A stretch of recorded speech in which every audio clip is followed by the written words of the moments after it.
Jangan tertipu oleh urusan-urusan dunia. Kadang-kadang banyak orang mengatakan, nah pesantren itu nggak ada harapan ke depannya. Dan kalau sudah hafal Qurannya, rizkinya datang. Coba lihat, yang hafal Quran Musa, yang haji bapak ibunya. Yang hafal Quran Ahmad dan Kamil. Yang keliling dunia siapa? Ibunya ikut, temannya ikut, murabinya ikut. Coba lihat sekarang banyak pesantren-pesantren bagus. Pesantren bagus sudah melimpah. Bahkan pesantren yang mengajarkan matematikanya unggul, fisikanya bagus, Qurannya sampai hatam, sampai hafal Quran, nahunya, sorofnya, balaghahnya, ilmu arudnya, ada banyak. Itu kebanggaan Pak, Bu. Jangan tertipu oleh urusan-urusan dunia. Kadang-kadang banyak orang mengatakan, nah pesantren itu nggak ada harapan ke depannya. Ya pesantren paling cuma bisa ceramah. Ya Anda juga paling cuma bisa ngumpulin duit setelah itu meninggal. Dan kita buktikan di hadapan Allah Subhanahu wa taala, kalau sudah meninggalkan sama statusnya. Ya. Dan silahkan cek. Demi Allah saya katakan, tidak ada ulama yang pensiun. Tidak ada ustadz yang pensiun, saya belum pernah dengar. Maaf Pak, saya kira sampai di sisi saya ceramah, saya pensiun. Gak ada. Silahkan cek. Jadi ketika Anda mendekatkan diri kepada Allah, menyiapkan anak-anak Anda, masukkan ke pesantren, biarkan dia menghafal Quran. Ingat ya, ingat yang mau saya sampaikan ini. Orang-orang yang mengejar akhirat, itu mustahil ketinggalan dunia. Bahkan dunianya dilimpahkan oleh Allah lebih daripada orang-orang mendapatkannya, lebih daripada orang-orang biasa yang mendapatkannya. Dan dulu orang-orang kita dulu, walaupun ada yang mau dimasukkan ke sekolah umum, itu syarat pertamanya tetap dia harus menghafal Quran dulu dan menyempurnakan sholatnya. Karena itu orang-orang yang pakar di bidang-bidang umum bahkan itu diketahui pada hafal Quran Pak, Bu. Dan cepat begitu hafal Quran, semua cabang ilmu yang lain terbuka dengan mudah. Silahkan Anda lihat ulama-ulama dulu. Ya, Bapak Ibu kalau mengaji ada kitab Bidayatul Mujtahid. Ya, Bidayatul Mujtahid fi Nihayatil Muqtasid, karangan Ibnu Rusdi. Ini kitab Bidayatul Mujtahid yang berbicara tentang fikih muqaran, perbandingan pendapat para ulama tentang hukum-hukum sesuatu. Siapa yang nulis? Yang nulis dokter Pak. Dokter Muslim.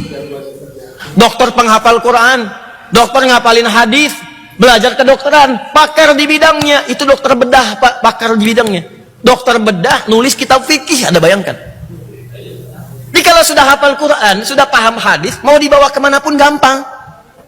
Ibnu Sina misalnya, itu kan penghafal Quran, 7 tahun hafal Quran, menghafal hadis.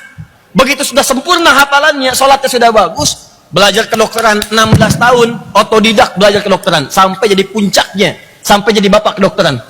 Menuliskan kitab-kitab, ada Asy-Syifa, ada Al-Qanun fit Tibb, dan seterusnya. Al-Kindi, Al-Ghazali, Al-Khawarizmi, Al-Farabi, ya Al-Battani, Jabir Ibnu Hayyan, Ibnu Firnas, itu para penghafal Quran, menemukan prototipe pesawat terbang, menemukan atom, menemukan ini, menemukan itu. Quran dulu Pak, Bu. Jadi jangan, tidak ada aibnya anak Anda silahkan sekolah, jadi ahli fisika yang hafal Quran, ahli kimia yang hafal Quran, ahli biologi yang hafal Quran, kan indah. Begitu jadi dokter praktek, oh hafal Quran luar biasa. Bapak kenapa? Pusing. Apa yang dirasakan saat pusing? Itu Dok, kalau tetangga saya beli motor baru, saya pusing. Kalau dia beli mobil baru, saya pusing. Ah begitu. Ini Pak resepnya. Quran surat sekian, ayat sekian. Quran surat sekian, ayat sekian. Hadis riwayat At-Tirmidzi nomor hadis sekian. Nih Pak, silakan. Cari di apotek kitab itu. Ah itulah. Kalau sudah seperti itu, maka jadi dokter yang khairul bariyah. Jadi insinyur yang khairul bariyah. Ya? Jadi diplomat yang khairul bariyah. Diplomat dulu yang hafal Quran banyak. Kiai Haji Agus Salim menghafal Quran, ahli tafsir. Ya, memahami hadis pula. Silahkan, jadi bukan aib. Tidak harus kemudian dijadikan dikotomi. Orang-orang menghafal Quran cuma pesantren aja, SMA tidak. Sekarang ya saya kasih tahu. Saya baru dari Sydney dan Melbourne beberapa waktu yang lalu. Sekarang di Melbourne, bahkan di Sydney, itu sekolah Islam, kalau nggak ada hafalan Qurannya, nggak laku Pak. Nggak laku. Sekarang ada hafalan Quran.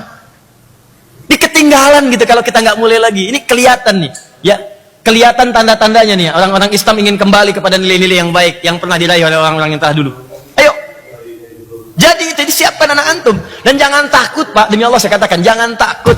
Orang-orang yang menyiapkan anaknya untuk dekat dengan Allah, bahkan langsung ada keterangan dalam Al-Quran, rizkinya langsung Allah jamin. Bukan orang tuanya yang capek menyiapkannya, rizkinya. Di awal aja penuh kesungguhan. Kadang-kadang tega nggak ya dimasukin pesantren? Bukan tega nggak tega, dekatkan dengan Allah. Mau dekat nggak? Siapin. Kalau sudah seperti itu, jangan takut Pak, demi Allah, jangan takut. Buka Quran surah 3 ayat 37. Ya, Imran Hannah punya anak. Saat dalam kandungan sudah diniatkan, anak saya yang satu ini saya siapkan jadi anak yang sangat dekat dengan Allah. Ya, idz qalat imra'atu Imran rabbi inni nadhartu laka ma fi batni muharrara fataqabbal minni. Quran surah 3 ayat 35, paling kiri pertengahan. Ketika istrinya Imran Hannah bernazar sejak dia dalam keadaan mengandung, kata istrinya Imran, ya Allah, saya niatkan anak saya yang satu ini, ya Allah, saya siapkan untuk mengabdi kepadamu saja. Maksudnya mendekat kepada Allah. Saya ingin anak saya dekat denganmu, ya Allah, saya siapkan. Begitu keluar ayat 36 lahiran, falamma wada'at saqalat rabbi inni wada'tuha untha. Begitu lahir yang lahir perempuan, ya Allah, saya pengennya laki-laki kalau lahir perempuan. Kata Allah, wallahu a'lamu bima wada'at hay Hannah. Allah lebih tahu keistimewaan perempuan dibandingkan laki-laki. Laki-laki punya keistimewaan, perempuan pun punya keistimewaan. Ya, jadi ini statement dalam Al-Quran, anak itu prerogatifnya Allah. Kadang-kadang pengen laki-laki keluar perempuan, pengen perempuan lahir laki-laki, pengen cepat jadi lambat, pengen lambat jadi cepat. Ya, jadi cuma keturunan. Tapi kata Allah, di balik itu semua ada nilai-nilai kebaikan yang saya tetapkan untuk kehidupan keluarga engkau. Cuma pesannya bagi kita, jangankan laki-laki, perempuan pun kalau mau disiapkan dekat dengan Allah bisa. Silahkan cek sahabiah, ulama-ulama perempuan. Sayyidah Aisyah sepeninggal Nabi, beliau mengajar, ahli hadis, ahli Quran, menerangkan makna-makna hadis. Sayyidah Aisyah. Silahkan Bu, maaf ya, ulama itu jangan dibatasi oleh laki-laki saja, perempuan juga boleh, silahkan. Sekarang ahli fikih di Indonesia yang pakar fikih perbandingan agama perempuan, namanya Profesor Dr. Khuzaimah Tahidoyangbo, alumni Al-Azhar. Yang saat di Al-Azhar sampai doktor itu cuma 3 tempat dikenali oleh beliau, 3 tempat saja. 1 kampus, 2 asramanya, 3 pasar, buat belanja, buat balik. Selama tinggal di sana nggak pernah kenal piramid, nggak pernah kenal sphinx dan sebagainya. Dapat jodohnya ahli usul fikih, alumni Saudi, ketemu persis di situ. Ya, ada Ustazah Faiza Ali Shibromalisi, ahli tafsir, perempuan, orang Betawi. Ya, suaminya pakar tajwid, Dr. Sayuti. Ya, Allah yarham, meninggal dunia. Ya, ada lagi Profesor Nabila. Ya, Nabila Lubis, ahli bahasa, perempuan. Anaknya perempuan, Profesor Amani Lubis. Ya, Profesor Amani sekarang rektor UIN Jakarta. Ya, adiknya itu yang ketua FPI sekarang, Ustaz Sobri Lubis, itu adiknya tuh. Itu anaknya Ustazah Nabila, perempuan Bu. Ya, ada dulu Profesor Tuti Alawiyah, Allah yarham. Ya, Profesor Zakia Darajat, ya, itu perempuan, boleh silahkan. Bukankah Maryam perempuan? Begitu lahir diberi nama dengan Maryam, apa yang terjadi? Perhatikan nih, ibu menyiapkan anaknya dekat dengan Allah. Kalau ingin dekat dengan Allah, siapkan cari orang-orang baik yang bisa membimbing. Makanya Imran dengan Hannah sepakat yang paling soleh, yang bisa mendekatkan anak saya dengan Allah cuma Zakaria. Zakaria Nabi, orang paling soleh, orang paling baik. Ini pesan dalam Al-Quran, kalau anak anda ingin dekat dengan Allah, ingin jadi ulama, ingin jadi penghafal Quran, maka cari bukan hanya guru yang pintar, tapi guru yang soleh dekat dengan Allah Subhanahu wa Ta'ala. Guru yang pintar banyak, tapi guru yang soleh tidak banyak. Yang pintar banyak, tapi yang soleh tidak banyak. Betapa banyak guru-guru yang ngajar di sekolah Islam. Silahkan cek, masjidnya ada, tapi ketika waktu sholat gak pada sholat ke masjid. Kan persoalan. Ya, jadi cari yang soleh, Zakaria soleh. Kemudian carikan tempat yang baik. Ya, konteksnya dalam Al-Quran disebutkan mihrab. Contoh, mihrab itu tempat khusus yang mendekatkan seseorang dengan Allah. Kalau konteksnya sekarang sekolah, cari sekolah-sekolah yang mendekatkan anak-anak dengan Allah. Di situ dia belajar Qurannya, hadisnya, sholatnya, fisika dia belajar, matematika belajar, biologi belajar, macam-macam belajar. Silahkan. Banyak pesantren. Saya dulu di pesantren Pak, Bu. Kalau ditanya Ustadz sekolah di mana dulu? Saya bilang pesantren 59. Masuk jam 5, keluar jam 9 malam. Ya, kadang-kadang udah pakai seragam, jam 2 udah mandi, keluar siap-siap. Jam 5 masuk kelas pakai seragam, pakai sepatu. Kalau pakai sendal gak bisa masuk keluar. Belajar apa? Ada yang fisika, matematika, biologi, ada yang nahwu, ada yang sorof, ada yang balaghah. 6 tahun Anda bayangkan. Masuk jam 5, keluar jam 9. Ya, paling jelek-jelek jadinya ya seperti ini. Ya, sekurang-kurangnya gitu kan. Ya. Pasti ada yang didapatkan. Ya, banyak pesantren-pesantren bagus sekarang, silahkan cek. Ada yang di Bogor, ada yang di Garut, ada yang di Bandung, ada yang di Bekasi, ya, ada yang di Kalimantan, ada yang di Sulawesi. Silahkan, dapatkan itu semua. Nah, kalau Anda sudah siapkan, tempatnya ada, gurunya ada, maka apa yang terjadi? Perhatikan ayat 37-nya. Ayat 37-nya, saya lambatkan. Fataqabbalaha rabbuha biqabulin hasanin wa ambataha nabatan hasana. Karena Imran dengan Hannah berikhtiar untuk anaknya supaya jadi alimah, dekat dengan Allah, dicari guru yang baik, dicari tempat yang baik, maka diterimalah oleh Allah ikhtiar kedua orang tua itu. Begitu diterima ikhtiarnya, wa ambataha nabatan hasana, maka Allah merawat anak itu sampai dengan dia tumbuh. Jadi Allah mencukupkan semuanya untuk kebutuhan anak itu. Bukan orang tuanya yang capek, Allah yang memberikan dengan penuh kemudahan. Wa kafalaha Zakaria, walaupun dirawat oleh Nabi Zakaria, kullama dakhala 'alaiha Zakaria al-mihrab wajada 'indaha rizqa. Ini anak Maryam yang merawat Nabi Zakaria, yang ngantar makanan, ngantar minuman, ngantar pakaian Nabi Zakaria, tempatnya di mihrab. Tapi anehnya, ini levelnya Nabi loh Pak. Maryam bukan Nabi, Maryam bukan Nabi, ingat Bu ya, Maryam bukan Nabi, Nabi Zakaria Nabi. Nabi Zakaria mengantarkan kebutuhan Maryam, pakaiannya, makanannya, segalanya. Setiap diantarkan ke mihrabnya, sudah didapatkan di dalamnya apa yang diperlukan oleh Maryam. Wajada 'indaha rizqa. Bawa pakaian, ada pakaian. Bawa makanan, ada makanan. Bawa buah-buahan, ada buah-buahan. Sampai nanya, ya Maryamu anna laki hadza, Maryam dari mana semua ini? Kata Maryam, innallaha yarzuqu may yasha bighairi hisab. Qalat huwa min indillah. Ini dari Allah.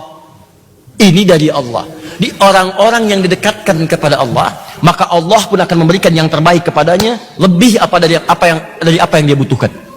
Anda dekat dengan direktur, bukankah direktur membantu Anda? Anda dekat dengan pimpinan, bukankah pimpinan membantu Anda? Anda dekat dengan Allah, apa yang tidak mudah bagi Allah untuk diberikan kepada Anda? Coba lihat. Masukkan anak Anda ke sekolah Quran. 4 tahun, 5 tahun.